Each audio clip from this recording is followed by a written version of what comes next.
और ये आग अब पूरे देश में फैल रही है। और एक दिन कर्मचारी अब ये मन बना चुके हैं कि हम ओपीएस को लेके ही रहेंगे और सरकार को इसमें एक न एक दिन झुकना पड़ेगा। जिस 2004 के बाद में हमने पेंशन बंद कर दी है, 2004 के पहले से मिल रही है, ये कैसे हो सकता है? एक तरफ सरकारें कह रही है कि हम 5 ट्रिलियन इकोनॉमी की तरफ जा रहे हैं, दूसरी तरफ 10,000 रुपए 15,000 की नौकरी करने के लिए आदमी रिश्वत देता है निजी ठेकेदारी पे। आप मतलब चोरी करने वाला भी धर्म लटका के करेगा या जाति लटका करेगा? मैं इस बिरादरी से हूँ, चोरी करने वाले को चोर कहा जाएगा। कंगना रनौत जिस स्कूल से पढ़ी थी उनसे पूछना कौन से स्कूल से पढ़ के आई थी? क्या हम तो हमारी भाषा अच्छी लगती, क्या वो पाकिस्तान से पढ़ के आई थी? कंगना रनौत 2014 से पहले कहाँ पढ़ी थी? नमस्कार, मैं प्रियंका इस वक्त दिल्ली के जंतर मंतर पे हूँ और मेरे पीछे ये पोस्टर देखिए, अखिल भारतीय पेंशन बहाली मोर्चा के आह्वान पर ये लोग आए हुए हैं, पेंशन की मांग कर रहे हैं। इन लोगों से हम बातचीत करेंगे और जानेंगे कि ये लोग कहाँ से आए हैं और क्यों आए हैं यहाँ पे। कहाँ से आए हैं सर? IRI से। तो क्यों आए हैं जंतर मंतर पे? OPS लेने, ओल्ड पेंशन स्कीम को लागू कराने आए हैं। तो क्या लग रहा है सरकार आप लोग की मांग मान लेगी?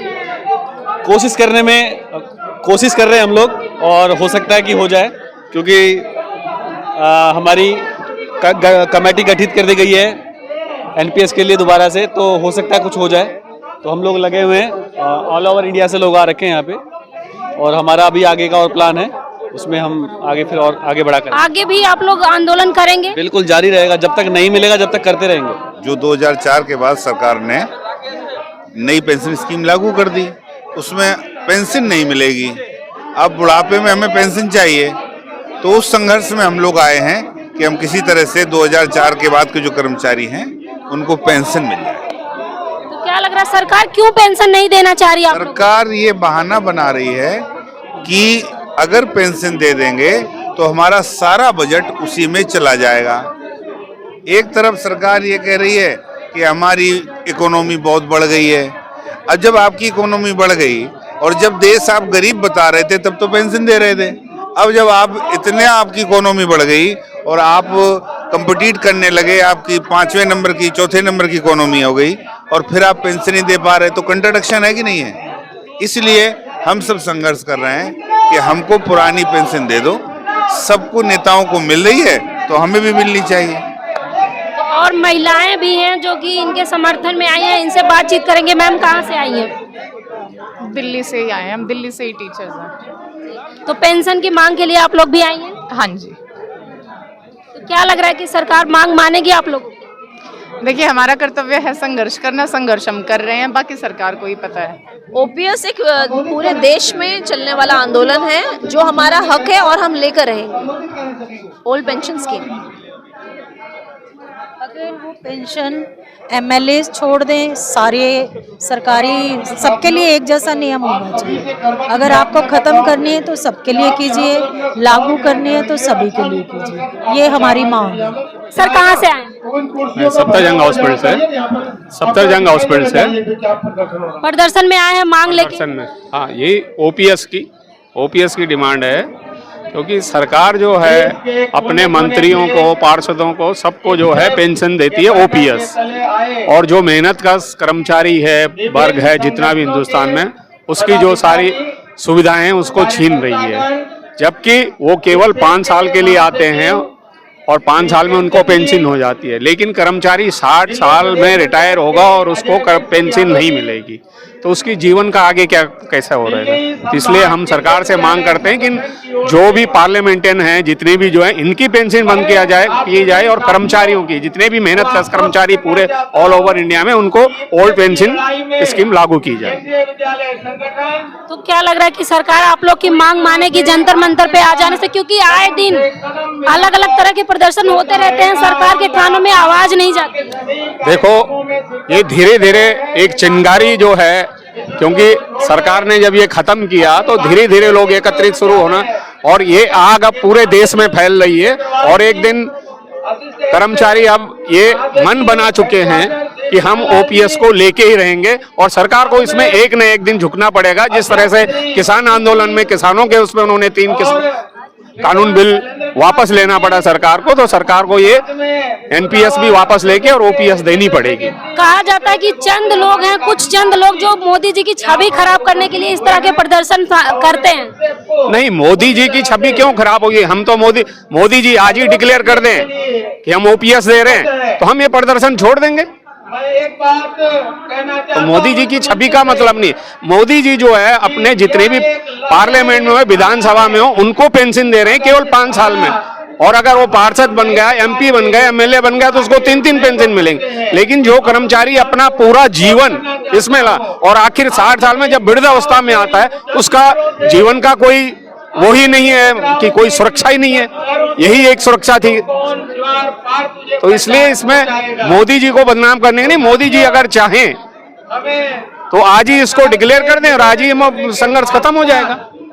तो क्या लग रहा है क्यों सरकार आप लोग की पेंशन देना नहीं चाह रही? देखो, ये सब पूंजीवादी उसमें व्यवस्था में जो धीरे धीरे सारा प्राइवेटाइजेशन कर रहे हैं। नहीं तो इतनी नौकरियां हैं गवर्नमेंट में। आप मंत्रियों को तो प्राइवेट नहीं करते हो, लेकिन जितने गवर्नमेंट जॉब थे, बैंक जिनका राष्ट्रीयकरण हुआ था, आज उनको सबको वो हो रहा है। तो ये सब पूंजीपतियों के बस में हो रहा है।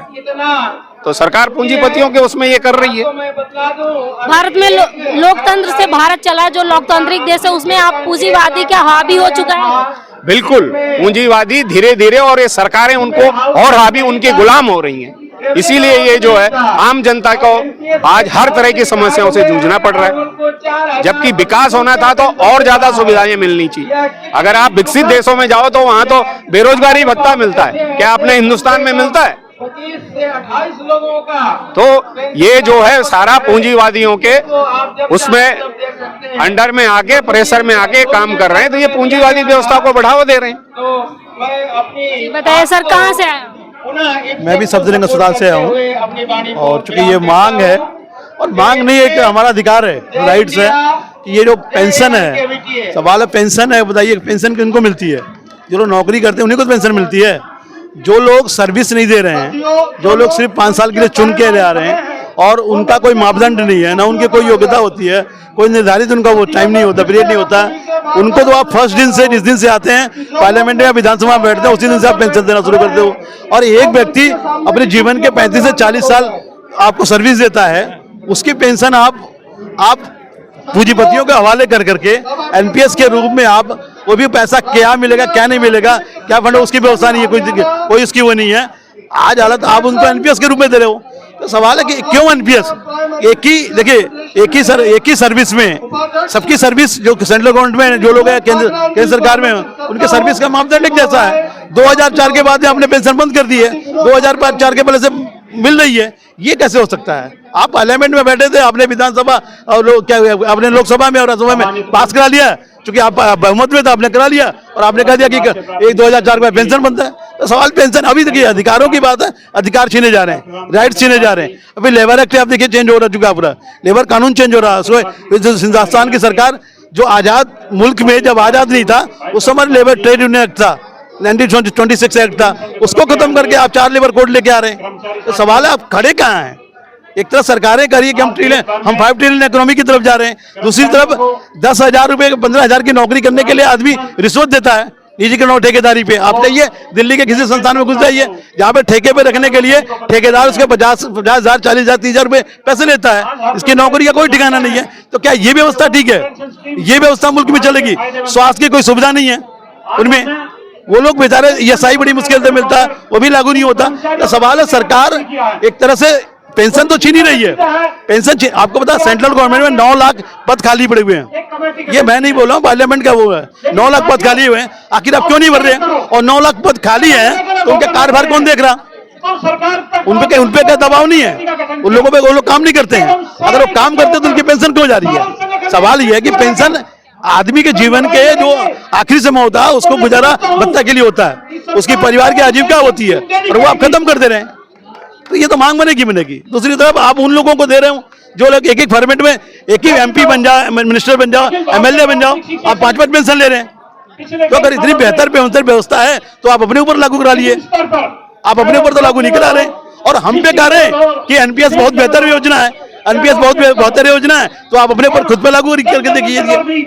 सरकार ने जो कमेटी बनाई है, जो सरकार कमेटी बना रही है, सरकार देखिए ये 2024 की कमेटी के चक्कर में बनाया हुआ ये टोटल इकोनॉमिक सवाल है, ये इकोनॉमिक सवाल है और सूझा देश की नई आर्थिक नीतियों का सवाल है। जिस तरह से आर्थिक नीतियां देश में लागू की जा रही हैं और जिस तरह उसके परिणाम आ रहे हैं, ये सारा सवाल उसका है। पेंशन भी उसी का व्यवस्था है, 2004 के बाद में जो अटल बिहारी वाजपेयी सरकार ने बंद की थी, ये उसी की देन है।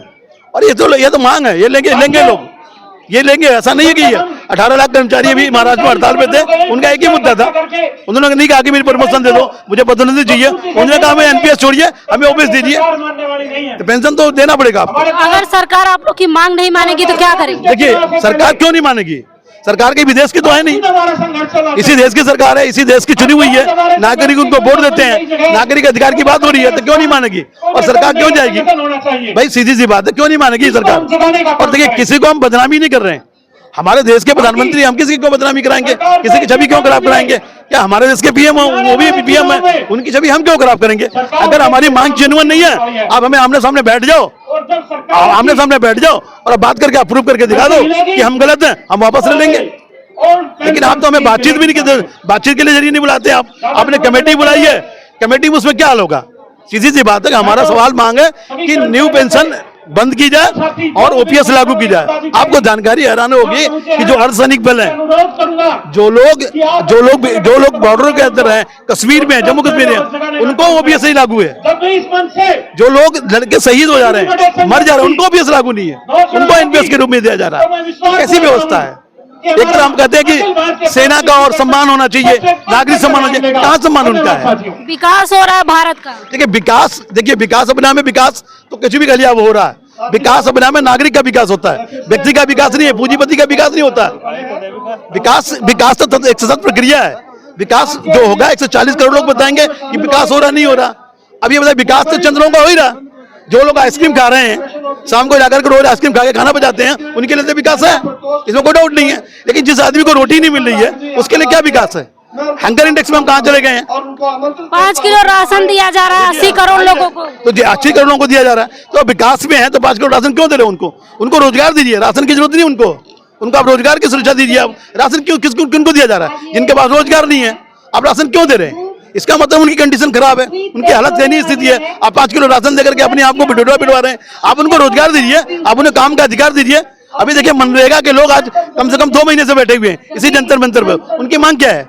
100 दिन का उनका काम है, 100 दिन का काम मांगते हो। 100 दिन की काम की व्यवस्था भी आपके पास नहीं है और उसको आप भुगतान के तरीके अलग अलग बता रहे हैं। जो साधारण भुगतान है उस भुगतान कराइए उनको, जिस तरीके से सोचे उनको आसानी से मिल जाए। मनरेगा के लोग 2 महीने से यहाँ बैठे हुए हैं, देश के आगे लोग बैठे हुए हैं। वो मनरेगा जो हिंदुस्तान की सबसे बड़ी व्यवस्था है अपने आप में है। जो देखिए हालत खराब है, इसमें कोई डाउट नहीं। जीडीपी की स्थिति देख लीजिए, आप देखिए जीडीपी की क्या हालत है। देखिए विकास व्यक्ति की नहीं होती है, विकास समाज का होता है, विकास मुल्क का होता है और मुल्क में नागरिक रहते हैं। विकास चंद उद्योगपतियों का नहीं होता, पूंजीपतियों का नहीं होता।